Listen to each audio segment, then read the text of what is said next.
7 buwan matapos ng unang panayam natin kay Father Nicanor Austriaco, kinumusta natin siya at ang oral vaccine na sinimulan niya at ng kanyang grupo sa Amerika. We are making progress. We created the vaccine here in the U.S. and then we are testing it in the Philippines. And currently what I'm doing is trying to get the necessary permits from the national government in order to send some necessary biological materials to Manila. Ayon kay Father Nick na kabilang sa Octa research team, nakikitaan na ng pagbaba ng naitatalang kaso ng COVID-19 hindi lang ang Metro Manila, kundi sa buong bansa. So basically, what you're seeing not only in Metro Manila but throughout our beloved country is that the case numbers are so low. So you have to measure what is called the average daily attack rate, the ADAR.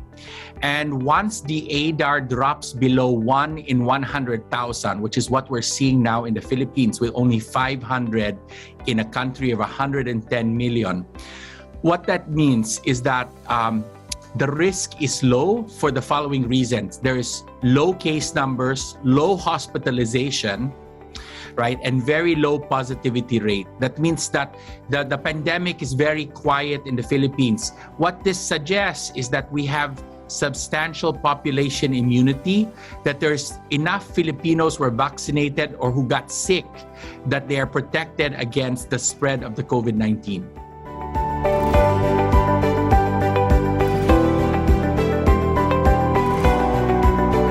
Substantial population immunity is a mix. It's a mix of vaccination and natural immunity. It's not just vaccination.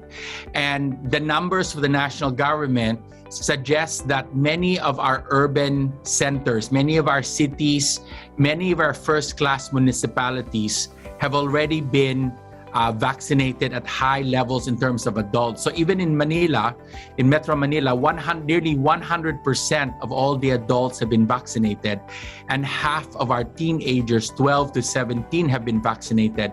So when you put this all together, it means that many of our kababayans in the cities are vaccinated, but we still have substantial numbers of our kababayans living in the barrio who are still vulnerable. And so we have to encourage them, especially in light of the Omicron threat, to be vaccinated. Patuloy pa rin naman ang pagpapaalala ni Father Nick tungkol sa kahalagahan ng pagpapabakuna. People don't understand that the vaccination will protect you against severe disease and hospitalization. It will also protect you against getting sick. But if you get sick, it will be very mild. And we know so many Filipinos who unfortunately, because they were not vaccinated, got sick and some of them died. Samantala, dahil nalalapit na ang Kapaskuhan, maaari na nga ba tayong magdiwang kagaya ng dati? It's important that we celebrate Pasko, especially because this is the best time of the entire pandemic. The country is in its best place right now. But we still have to be safe, diba? We have to wear our masks. We have to social distance when possible, especially in the presence of our lolos and our lolas. So we should celebrate, we can eat, we can fiesta, we can even go to simbang gabi, but we must wear our mask and we must be vaccinated. So my concern really is that if you are going to have a party or at home or a Christmas party, try to encourage everybody to be fully vaccinated, because that way everyone is safe. The concern is if someone is not vaccinated, then we will get that person sick. Sa darating na taong 2022, sisimulan na ang pagpapabakuna sa mga batang may edad 5 hanggang 11. Pero ang maraming magulang hindi pa rin komportable rito. So this is a special kids vaccine. It is 1/3 the dose of the adults. So it's very, very small, and millions of children in the United States have already been vaccinated, and we have no reports of severe illness or reaction, right? And so especially with Omicron, there is talk about how the children of unvaccinated parents are becoming sick in South Africa. But when the time comes, especially as she prepares to return to face-to-face to school, it will probably be important to get her vaccinated as well. Because when she goes into her classroom, she'll be surrounded by unvaccinated children and she could get sick. Nang tanongin naman si Father Nick kung sang-ayon siya sa pagtatanggal ng mandatory use ng face shield. I could understand the face shields before vaccinations, but now that we are vaccinated and we have substantial vaccination, if we have our parties outside, if we are vaccinated, and if we wear masks appropriately, then honestly, we really don't need face shields at this time. Now, the government has linked face shields to alert level. So, if there's another wave, then okay, then a fourth wave, diba? Then okay, then we need to worry about that then. But right now, I think all the data suggests that the combination of being outside with fresh air, ventilation, with face mask and with vaccinated people, we should be safe. Hindi pa man natatapos ang banta ng Delta variant, umusbong naman ang panibagong variant of concern mula sa Africa.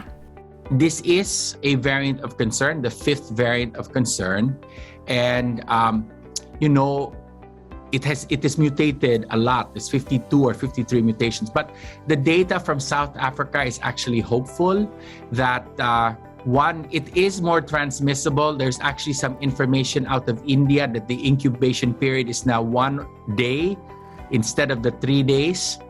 So it's very fast. But thanks to God, when you get sick, it seems to be mild. So there was a report out of South Africa. 2/3 of the patients in the hospitals did not need oxygen. Now, that's amazing, because if you know from the Philippines and the Delta surge, the biggest challenge was many of our kababayans got sick. They had to go to the hospital. They had to get oxygen. And when they didn't have oxygen, they suffered.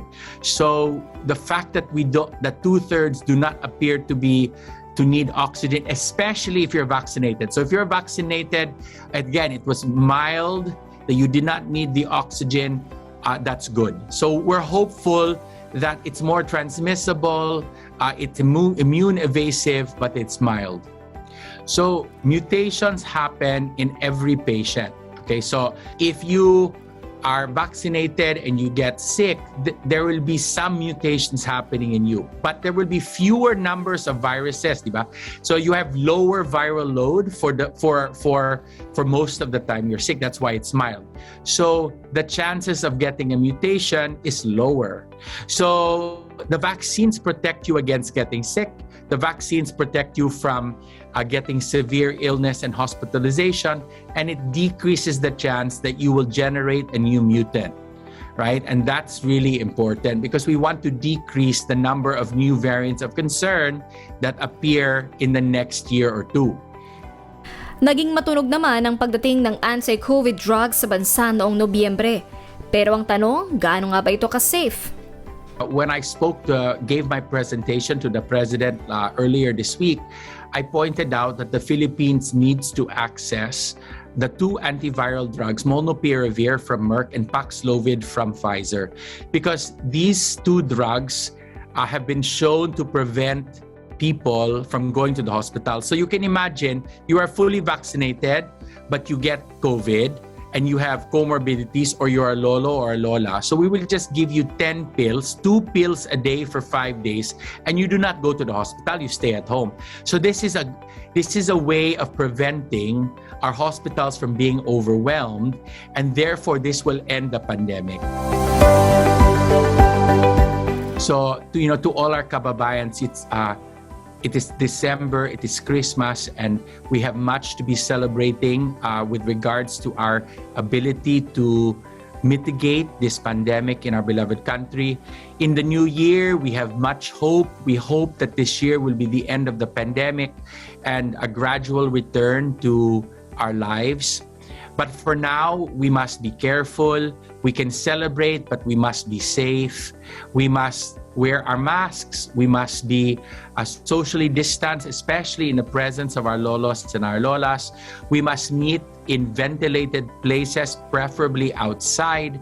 And if you have not yet been vaccinated, please get vaccinated. And when the time comes, you need to get your booster too, because we must maintain the population immunity in our country so that Omicron will not be able to generate a fourth wave, because we all know we're just tired of the waves. So it's time to end this. It's time to move on.